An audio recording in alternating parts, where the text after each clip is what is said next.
Hello, welcome to the G.I. Joe New News Classified Reviews. My name is David T. Allen, or if you would like, Super Dave 817. If you would like to see more of this content, please like, share, and subscribe, and hit the notification button for future videos. Thank you and enjoy.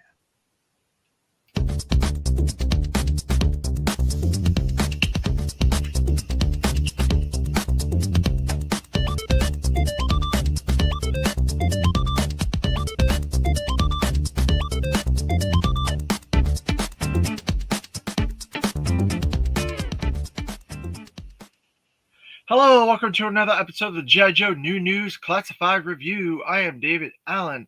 Thank you for joining me today. I appreciate everybody in the chat. We are talking about rock and roll number 71 of the classified line. We're going to review him and go over all of his history a little bit and see how he was created. Thank you for joining me on this episode.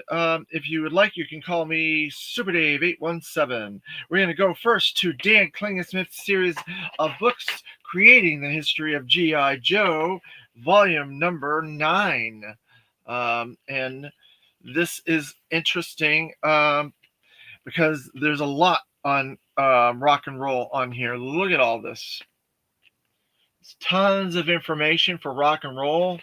And then it goes into another page on his weapons and accessories. No, there. See that? All of his accessories, his package. So there's a lot to get into, to unpack with rock and roll. Let's go over his beginnings first. Alternate names, N.A. Year release 1982 and 1983. So that is the 82 was the straight on, the 83 was the swivel arm, designed by Ron Rudat. Again, designed almost all the figures for the first 7 years from 82 to 87, and that includes vehicle drivers as well. Let's see what Dan has to say. The original machine gunner designed for the G.I. Joe team was Rock and Roll, inspired by Sergeant Rock comics and by Francisco Pancho Villa, a famous Mexican revolutionary general. Ron Rudat Sr., product designer, designed Rock and Roll to wear bandoliers across his chest, usually operating by several individuals. The M60 machine gun was handled alone by Rock and Roll and became his weapon of choice when battling Cobra. So they're saying that machine gun is usually somebody, two people usually handle that, but Rock and Roll is doing it all by himself. So there you go. Crucio Crow, thank you again, as always, for joining us in the chat. Rock and Roll is one of my favorites. I was pretty down about how the EJ did him dirty. EU, the Energon Universe Skybound comics. I'm gonna say that he's probably not dead because they're not gonna kill off primary characters like that. I know in comics there have been characters that have been killed off. Larry killed off a bunch of them in that battle in the one like 20s or 30s, and I think Devil's Due killed off Lady J at one point and made Flint go off the deep end, and Cobra Commander, Snake Eyes, a whole bunch of other characters have been killed periodically over the history of the comics and different ideations of iterations of the comics in the years. But I don't think he's going to be completely dead. I think they're going to bring him back. Just my gut feeling, but I hope they bring him back. I'm sorry that they did that to one of your favorite characters. Bobby World, I was surprised how short Rock and Roll lasted in the EU. Yeah, again, I don't think we're finished with him. I think maybe he's going to be like in a prison camp or something like that. That seems to be a pattern in G.I. Joe comics where characters get imprisoned, even in the animated series, cartoons, and so on. A lot of Joes get captured and they get imprisoned. They have to battle their way out of there and try to escape or whatever. So maybe he's in a prison camp someplace. Maybe he's going to get out. I don't know. But there's a lot of surprises in Skybound. We've yet to see Snake Eyes appear. They've established a Night Force type squad with Beachhead, Flint, Lady J, Shooter, and Helix. I think Helix. I may be mistaking on that. And so they've set up this new squad. Maybe they're going to go and try to rescue Rock and Roll. Maybe he's not dead. Did they do a funeral for Rock and Roll? I don't recall them doing a funeral. And possibly Snake Eyes could be out there and he might try to rescue him. I don't know. There's a lot of options, in my opinion. I don't know. Crunchyroll Crow. But the Valkyries aren't there to take prisoners now. LOL. They kind of just kill the wounded. I don't think he's coming back. Well, I'm sorry if that's the case, Crunchyroll Crow. I hope he comes back. Because I liked in Larry Hama's comics where Rock and Roll and Clutch were friends. They would go on these different adventures together and stuff like that. I like that dynamic, and I was hoping they would use that dynamic a little bit in Skybound. So I'm crossing my fingers. That he comes back and he's able to do some of that fun stuff with Clutch again. So we'll see. All right, so let's see. So yeah, he has that Pancho Villa like weapons like type situation going on there with all the Gatling gun and everything. Dan said that they crossed that with the heavy machine gunner, and so then we have his vintage package. There you go, Rock and Roll vintage package. There. Let's see if I can get it. The lighting is very bad today. There you go. Vintage package, Rock and Roll. And you can see that weapons bullet situation, him holding that. And so that was through Carson Metaxas' series of books, Creating the Art of G.I. Joe by Carson Metaxas and 3D Joes. And then we get Rock and Roll's first appearance, G.I. Joe #1, which almost all the OG-13 appear in this. Rock and Roll is not on the cover, but he is in the interior. So there you go. That's his first appearance. Real American Heroes, G.I. Joe by Larry Hama. And then we get, he appeared in the Sunbow animated series, the Mass Device episode 1 miniseries through Sunbow. And then we have his vintage figure. So we'll open that up and get into that a little bit. Looks like I have most of his accessories on him. There, put that there. He's a little bit loose. He's a little bit loose. I have his helmet. I have his helmet on him, and I have his heavy machine gun. I think those are all of his accessories. I just looked at his package, so I'm not 100% sure if he had anything else. Let me go back and look to make sure. I don't think he did. I don't think there was any other packaging for him. Let's see. Nope, he just had the machine gun and his helmet. So that was it. Nothing else. No backpacks or pouches or anything like that, like Snake Eyes and other ones. So this is a straight arm. No, maybe it's a straight arm. Nope, this is a swivel arm. So this is a swivel arm, Rock and Roll. There. So there you go. And he has the bandolier you can see on there that they talked about in the in Dan's book. that supposedly is a cross between Pancho Villa and Heavy Machine Gunner. There you go. So I'll put him over there. And he has the yellow beard. And so he's okay. A lot of those OG-13s, I'm like, they all look pretty similar. There's slight differences in the chest stuff, but a lot of them have the same legs and same crotch and stuff like that. And when they did the straight on, they had the heavier crotch, the thicker crotch, and then the swivel arms has the thinner crotch with the smaller H. And so this one's got the smaller crotch with the smaller H. And I like the swivel arm better. That's really where I got into G.I. Joe the most, was during the 83 swivel arm period for the OGs. So then we have our Rock and Roll Classified. So he's number 71. We got this beautiful piece of artwork there. And then we have this Target artwork there.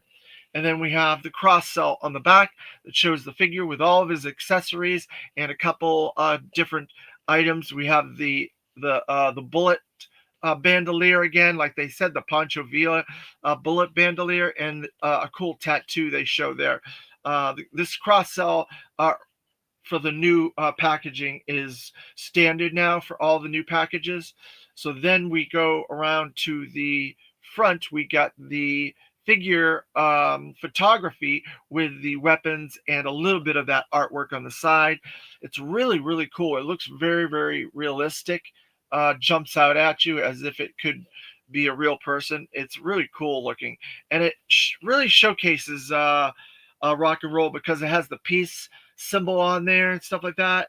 And he's a very kind of easygoing type guy. It's almost like he was smoking pot back in the day and stuff. So in the comics, he's always like a surfer, and he's always doing like this and stuff like that. And so I think that was really cool that they gave him characteristics like that for the comics to differentiate him from other characters. So not to take anything away from Footloose, he was also a surfer and kind of easygoing as well. Very similar characteristics, but totally different type characters.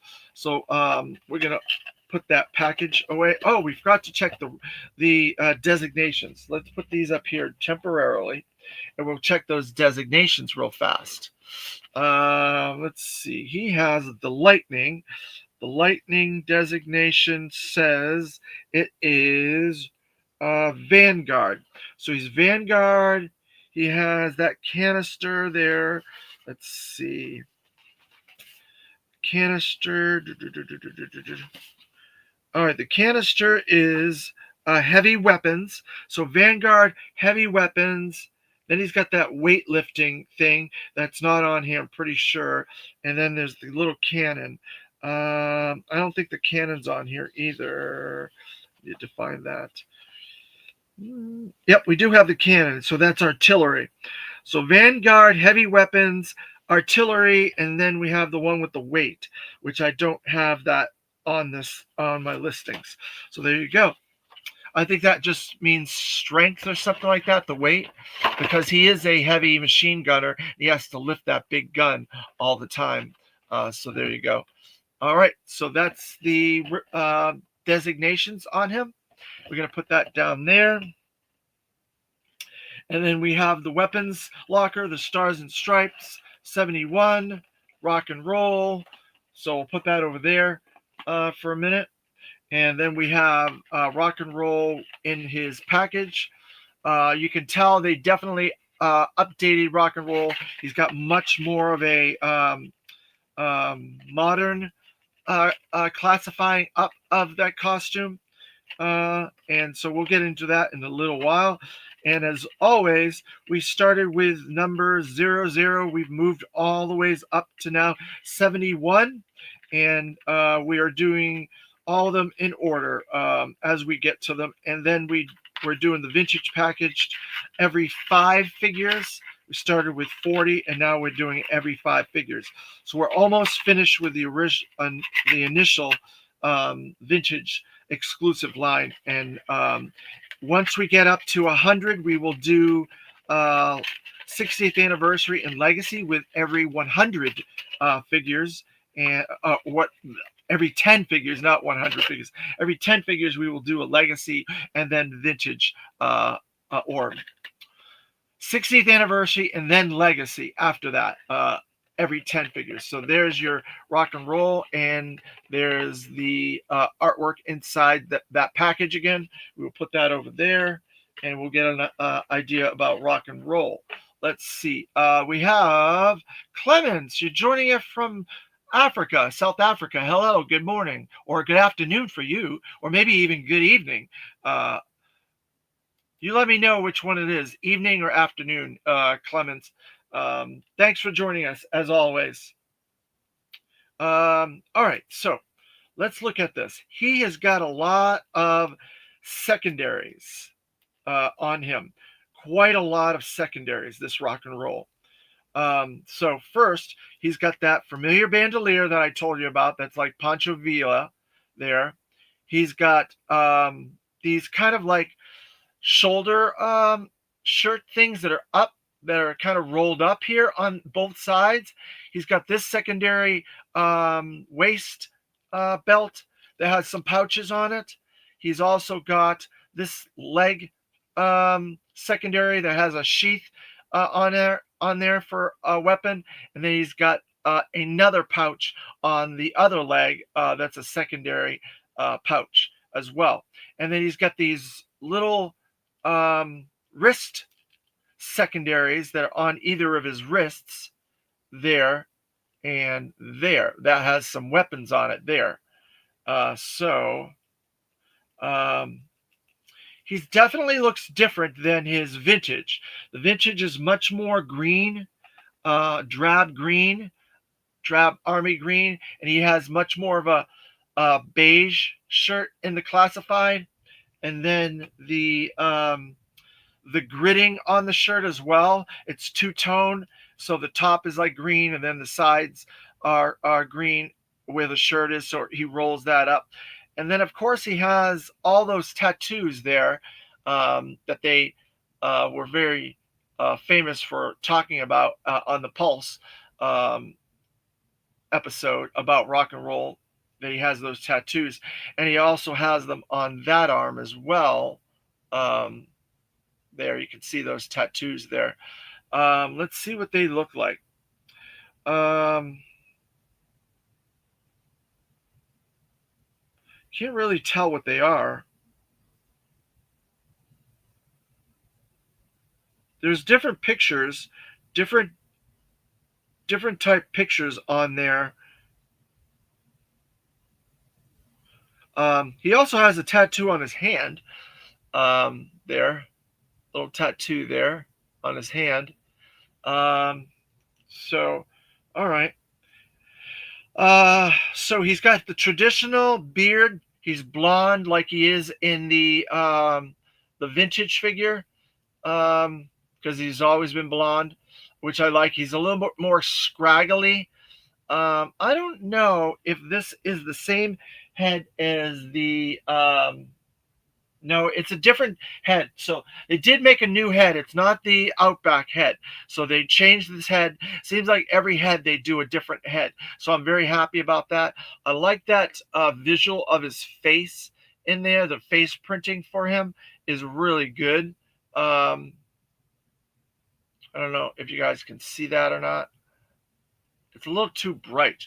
I may have to put this light back further so you guys can see some of this face print.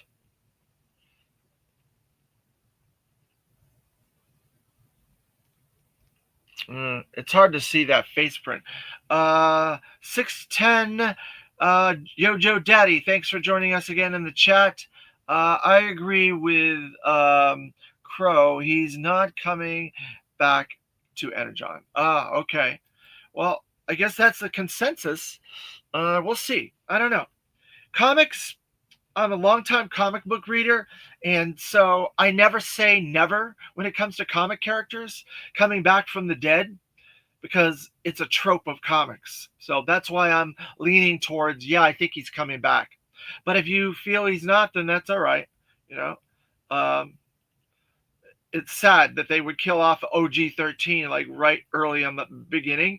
I thought maybe they were just trying to create some drama, some pathos with these characters. To lose a member of the team and stuff like that creates some anguish.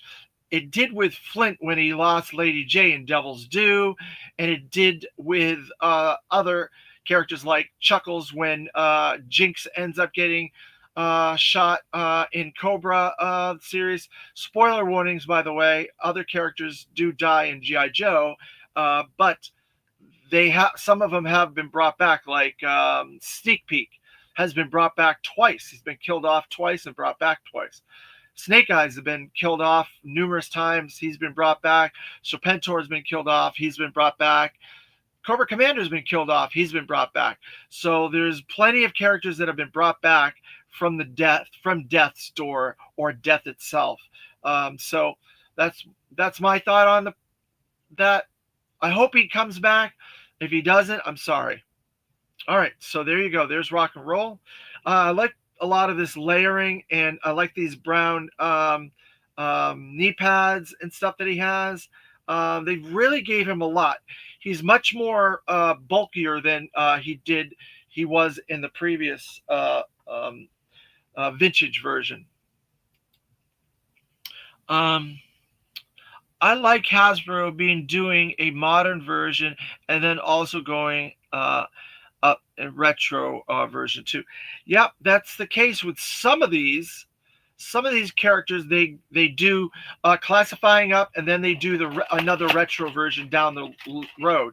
Some of them they don't, like that Shipwreck that I did the other day. I don't see them doing another Shipwreck unless they go and do the modern shoreman looking Shipwreck.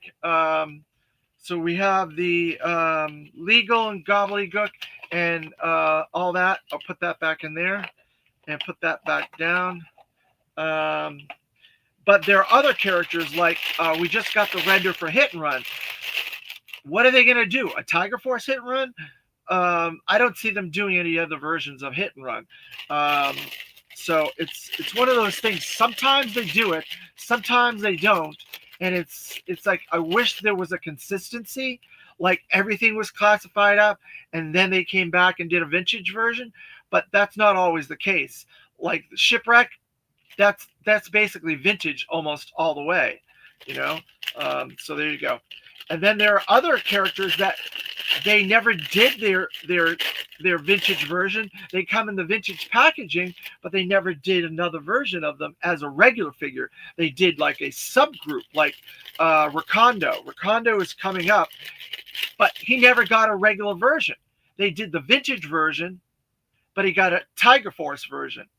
So it's all over the place when it comes to different variations and different ways that they're releasing these characters. And I wish there was a little more consistency, but there hasn't been. It's just been all over the place. And I wish they would fix that. So this Rock and Roll comes with quite a lot of gear. So the Cobra paper, Cobra and Joe paper. Let's see. Now it's starting to second sound like a soap opera. They were never dead, just in a coma in the hospital. Yeah, but that's the way it is sometimes with G.I. Joe. Characters will disappear and they'll be like in the jungle, or they'll be captured, or they'll be this or that. You know, it's fantasy, so you have to think about these fantasy aspects and stuff like that. It's not the real world. It's comic books, it's toys, it's cartoons, movies. It's all fantasy. So I'm sorry if that disappoints you, but I love this helmet. This is such an awesome looking helmet. This is definitely an upgraded helmet. Look at all the cool pouches that are on there and everything. There's also a little bit of a tampo on there. It says Hang 10, little teeny tampo on there that says Hang 10. And I like the straps on this. This looks like this could be like a pilot's helmet, like a helicopter pilot or something like that. I really like it a lot. I'm going to stick that on Rock and Roll and get to see what that looks like with him. I almost prefer him without a helmet, but I'm going to put that on there because the artwork shows it on there. That looks really good on there. Much, much cooler, in my opinion. Looks really nice. All right, so then he comes with two different hands, two extra hands, I should say. One's a fist because he's a brawler, so he's got a fist hand there, and then he's got the peace hand, and it has another tampo on that there, a little tampo, and it's the peace hand. So there you go. So then he has a bit of a walkie-talkie, a green walkie-talkie there. Got a little deco, a little brown on that, a little black on it. Pretty neat that they added a walkie-talkie. I think that's the first walkie-talkie I've seen in the line. Then we have this little weapons, little cartridge for weapons, bullets and stuff like that. That's kind of neat. It has a little slot that we'll put the bullets into probably once we put everything together. We have these extra bullets, little extra strap of bullets there. And then we have a big strap of bullets, extra big strap of bullets with a little doodad on the end to put it into that box probably. Then we have his gun. Let's see. It has some paper on it, and it has a little bitty, some things on it. I'm not sure. I guess those might be stands. Yeah, they're stands.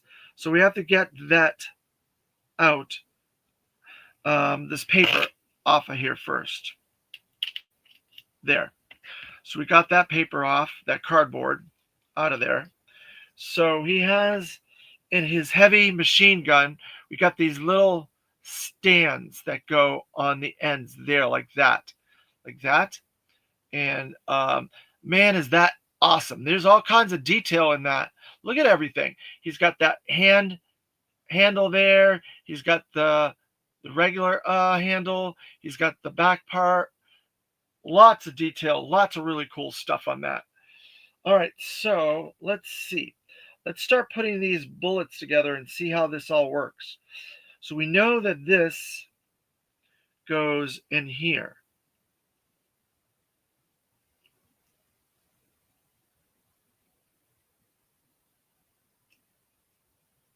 There, like that. So I put that in the box there. Now, let's see. There's a little bitty slot. I want to make sure I put this in the right place. Let's see.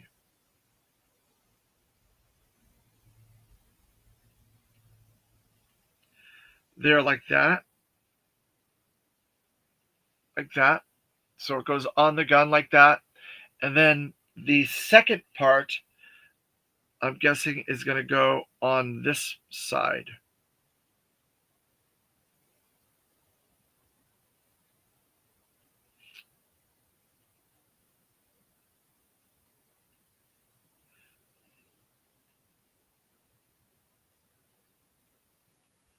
There, and it like kind of looks like it's shooting out. The bullets are shooting out there. I don't know if guys can get that. Yeah, there it is, like that. So it's going in that way. It's going through the gun, and then it's coming out. So it looks like it's shooting. So we put that whole thing together there. Put that down. And then he comes with a revolver. Looks like a normal 45 revolver there. So we're going to put that in his leg. Looks like the leg holster is where that goes. Down here. There. So I got that on his leg holster. Now let me see where this walkie-talkie is going to go. we got to figure out where that is. There's a little doodad on there that can attach itself to something. But I don't really see any holes on his, wait a minute. I found one. I found a hole on his belt for his walkie-talkie. So his walkie-talkie goes right there, I think. Yeah.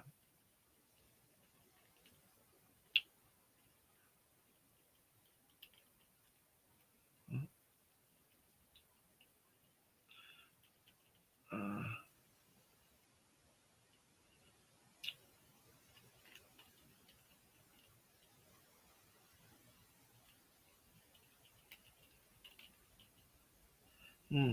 Having a hard time getting his walkie-talkie to stay in there. Does not want to go in that hole. Did you guys have any problems with that going in when you open Rock and Roll up? Yeah, so his walkie-talkie's not going in there. I don't want to break that doodad that's on the walkie. So we're going to have to hold off on this walkie for now until we can figure out a better spot. It would have been better to slot it into this pouch here. So I'll put that aside for now.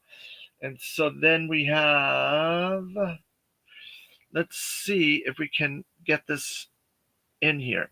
Now, if I remember correctly, Roadblock is also a heavy machine gunner. He uses the Mod Deuce. If I'm not mistaken, you guys can correct me in the chat if I'm mistaken with that. But Roadblock is a heavy machine gunner as well, and he uses the Mod Deuce, a much larger weapon.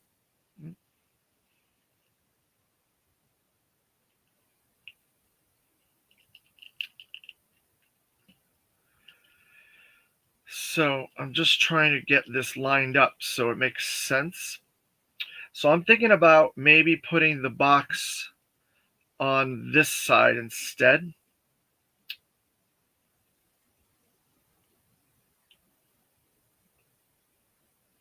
Switching this up a little bit. Let's see.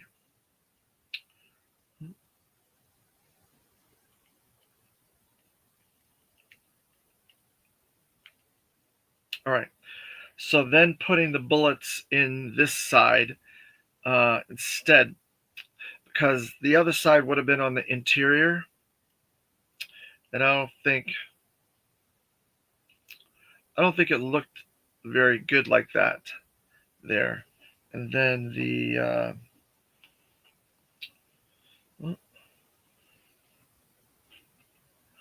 I lost the other bullets. Let's see.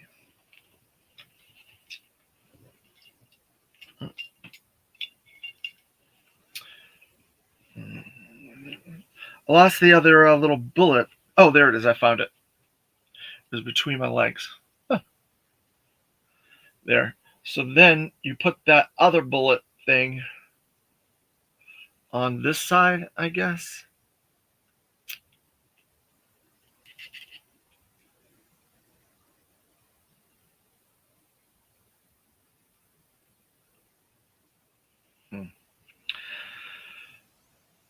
I'm going to have to fiddle with this a little bit because he is not wanting to hold on to a lot of these accessories on this.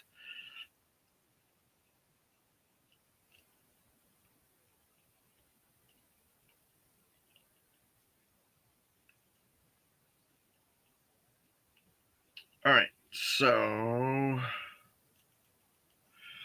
I'm going to be very delicate with this because I don't want it to fall. All right, so everything's on there.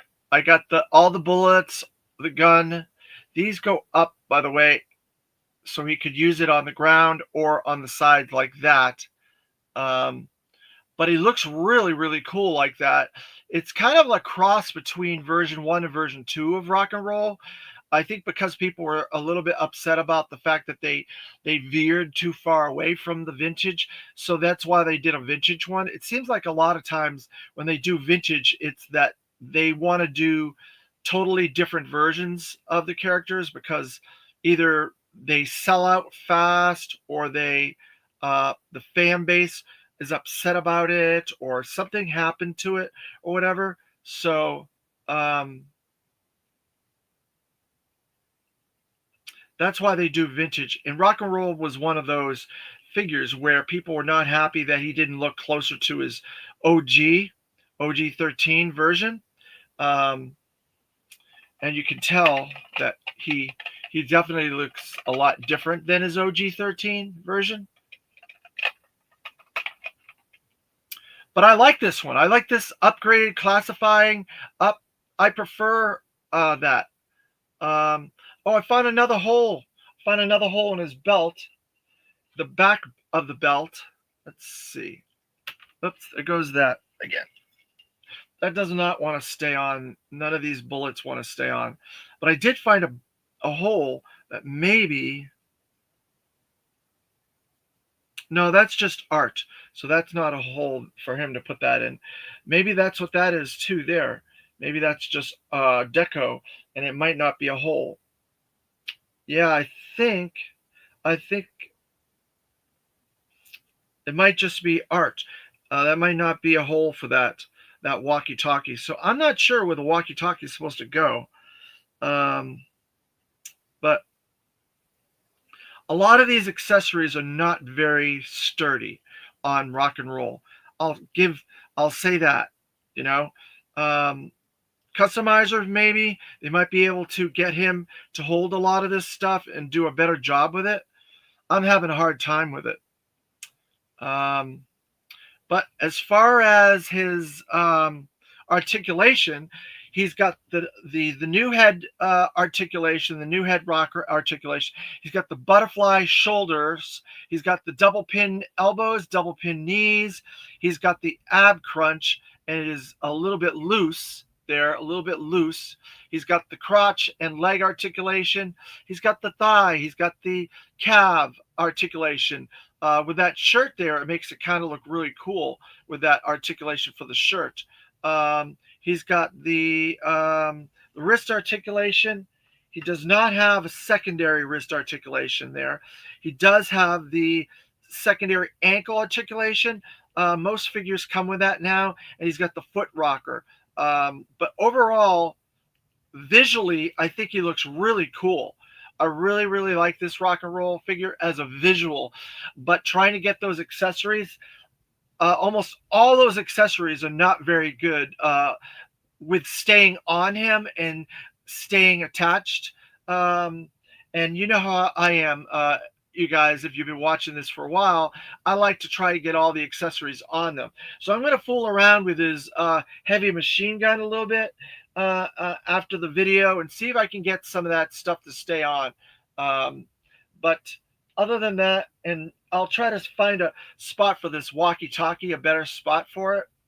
Other than that, I may just swap out one of his hands and give him the peace symbol, and hopefully we'll have peace in our lifetime, right? So what do you guys think? Think this is a good figure? One of his holsters doesn't stay on either. This holster keeps slipping down the leg, the one with the revolver. So there's a lot of problems with this. He's very loose. Visually, I like it. I like a lot of the accessories, and I think it's a cool figure, but it definitely needed a little bit more tightening. So I got an early version that's a little looser. But overall, I think it's a good figure. There's been worse, and obviously there's been better. So he's got a couple issues, but we'll leave it at that for now.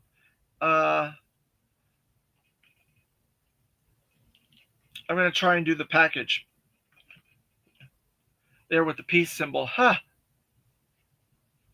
right, so there's been some other cool news recently we got another render that was revealed yesterday. As of the recording of this video, that was yesterday, and it was really funny. You guys were talking to me about this, and I brought it up because I love this.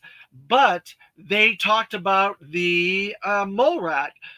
And stage 2 render came out, and I'm really happy about that stage 2 mole rat, because I wanted more zombies, and I want more creepy crawlies, and I want some more interesting different stuff. So there's quite a different paint deco on that new mole rat stage 2, and I'm hoping we're going to get stage 3 and stage 4 and some other really cool stuff. I look forward to all that. I love all that stuff, and I think that's a perfect thing to have during Halloween. Another Halloween themed character. We got the Ghost Viper. We got Pythona. Now we have the Mole Rat Stage 2, and all that stuff. I am looking forward to all that. And there was a little blurb that Hasbro revealed about new things that are going to be in the panel, and there was a little bit of a blurb about an Arctic vehicle that was going to be revealed, something that's stealth, something that's new in the Arctic. So I think we're finally going to get our Battle Polar Bear vehicle with a figure, possibly. Bobby World. I would like to see them include a mask that broke open that you can have with the alternate head. Yeah, that would be kind of cool. I think eventually maybe they'll get to that when they maybe get to stage 3. I don't know. But I find that really interesting, that the way they worded that, stage 1, stage 2 mole rats.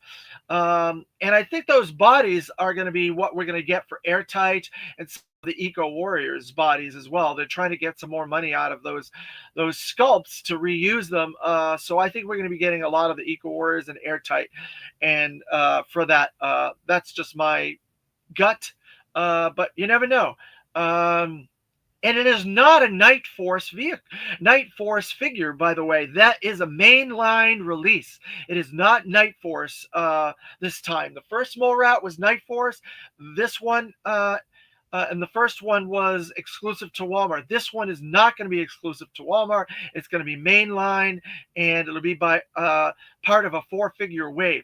So as I was saying earlier, one of the blurbs that was released for the panel for Joe, the New York Comic Con Joe Hasbro panel that includes Transformers and Ghostbusters, was they were going to show off a new vehicle that's an Arctic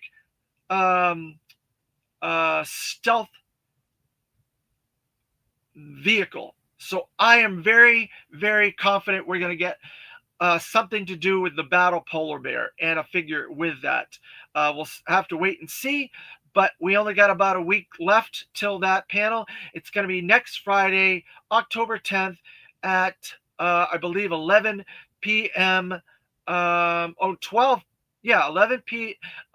a.m. to 12 p.m.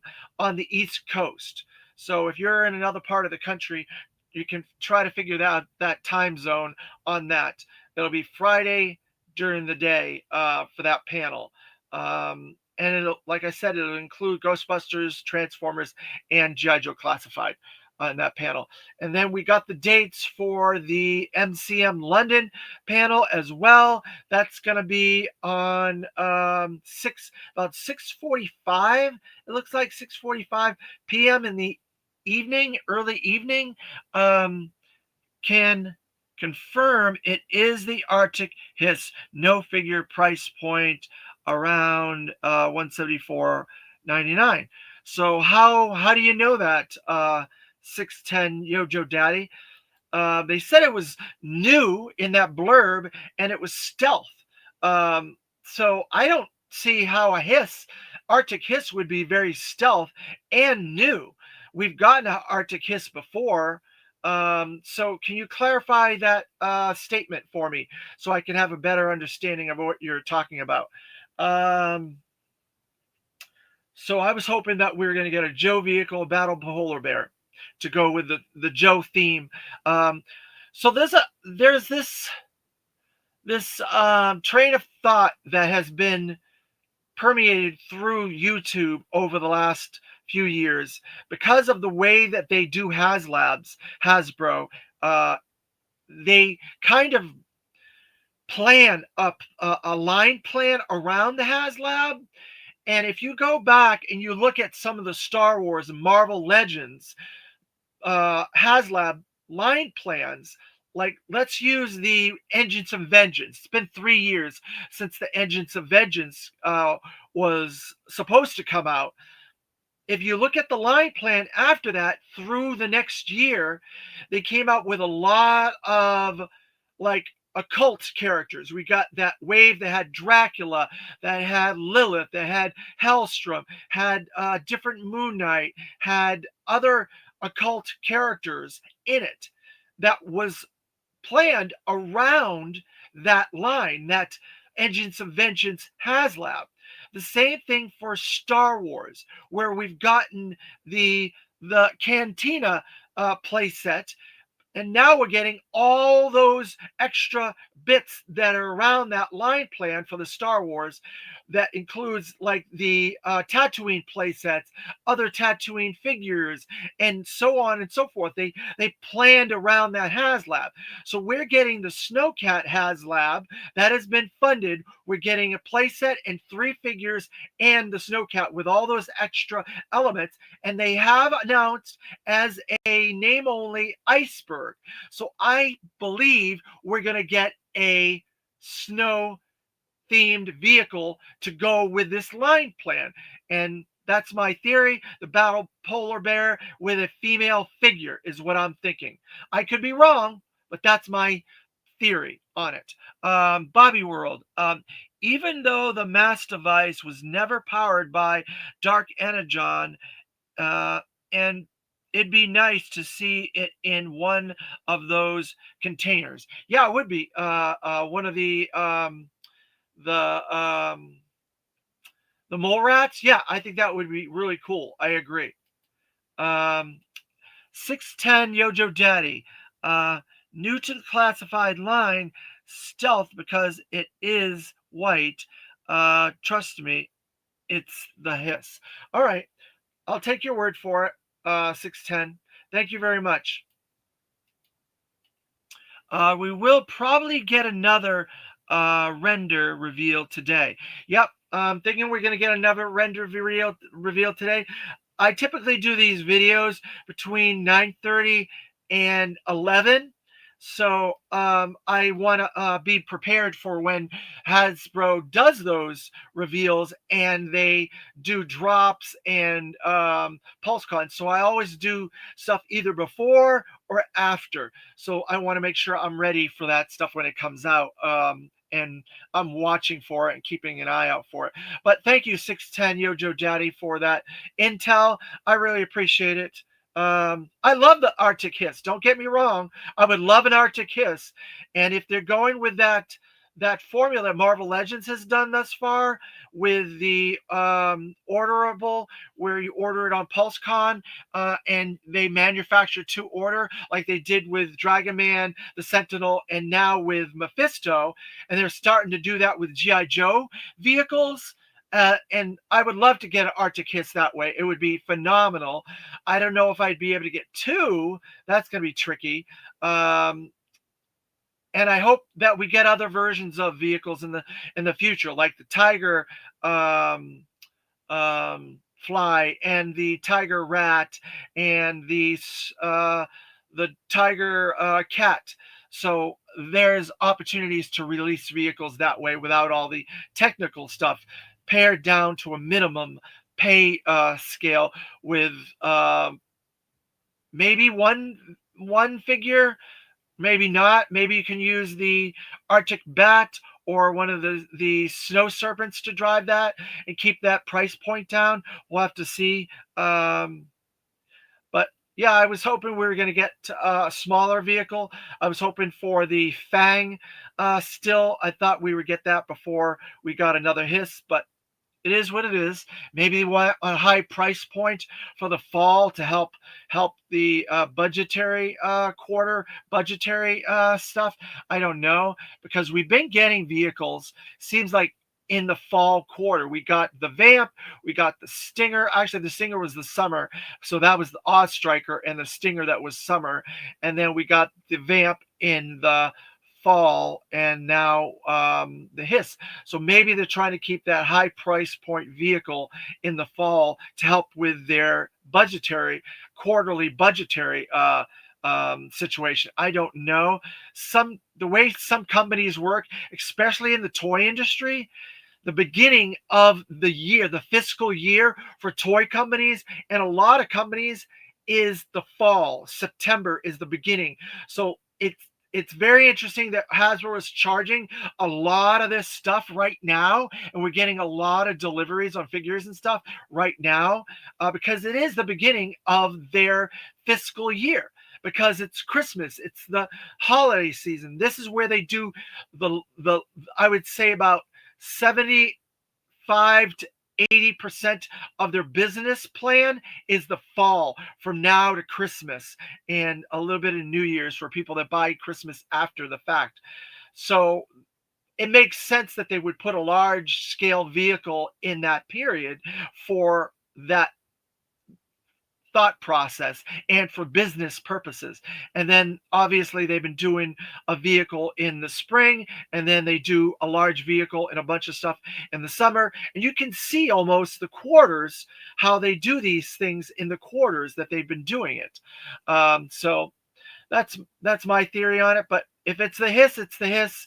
Arctic Hiss, fine. I'm happy with that. Nothing wrong with that. I look forward to that. I just thought we would get a smaller vehicle with a figure. Because there's a rumor that there's a smaller Arctic vehicle with a female figure coming out. And then there's also rumor that the Fang is coming out. So we'll see what happens.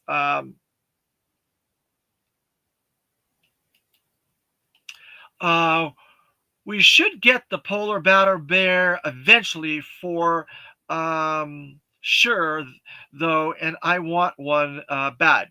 Okay, so we're pretty much on the same page for both of these. It's just our where we think they're going to be. So I'm going to go with you, and if you say that Arctic Hiss is the one that's coming, then it's the Arctic Hiss.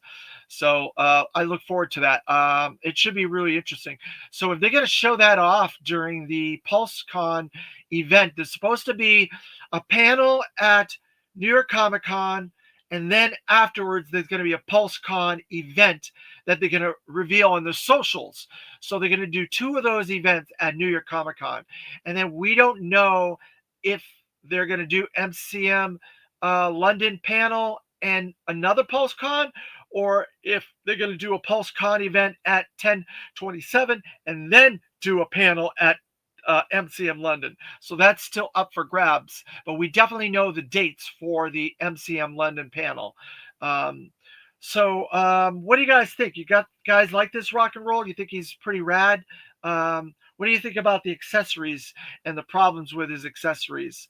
Did they fix that on the vintage? We'll eventually get to the vintage version and see if they fixed all those problems. Overall, I think it's a good figure. It's not a great figure. I would put it more towards the middle of the ground, the layers on that one. So we're going to be doing a lot of new figures for the next, I would say, 8 to 10 videos. I think there's only one redeco figure in this, and it's a vintage figure. So there's going to be lots and lots of new coming here very shortly. I would love to get to the Mole Rats, but he is 94, so I got another 20, 25 more videos before I can get to him. I would love to show him because I want to talk about more zombies and more creatures and stuff like that. Depends on how fast we can get this done. Maybe by Halloween we'll get to Mole Rats if I do a video a day for the next month, because we are now October 1st when this video is on.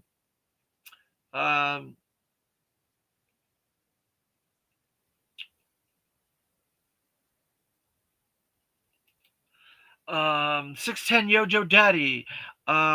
Render probably dropping in about 20 minutes. So I've been following it. It looks like it's about 1 o'clock, 12 o'clock, between 12 and 1 o'clock. So I'm going to let you guys go on that so I can be available to check that out. Thank you, everybody in the chat. I really appreciate all the contributions and getting involved and giving your thoughts on this stuff. This is for you guys as much as it is for me trying to make space for this possible Arctic hiss that I'm going to end up having to make space for. Thank you, everybody, for after the fact watching and commenting and contributing and getting involved as well. I really appreciate it. We're very, very close to that 150 mark. So like, share, subscribe, hit that notification. I notice a lot of the same people. Once in a while, we get one or two new people here and there. So I want to try to get some new people in here to ask questions and comments. So we want to share these videos. I'm doing as much as I can. I'm sharing them all over Facebook. I'm going to start trying to do that on Instagram as well, to all my fans on Instagram. So I've got to figure out how to share these YouTube videos on there as well. So hopefully that'll help us grow this channel. I want to get to that 150 mark and the 200 mark so we can get more of these Street Fighters out there for you guys to check out from Jada, because they're really cool. Chomping at the bit to show them off. But this is a G.I. Joe channel, so we're just going to do those at special occasions. So, all right, thank you guys. Again, we have number 72 coming up, and it is an original character, and I'll give you a hint. It's a vehicle driver. And that's a little bit of a mystery, but there you go. We'll see you guys next time, and this is a Yo Joe video. So, Yo Joe. See you next time.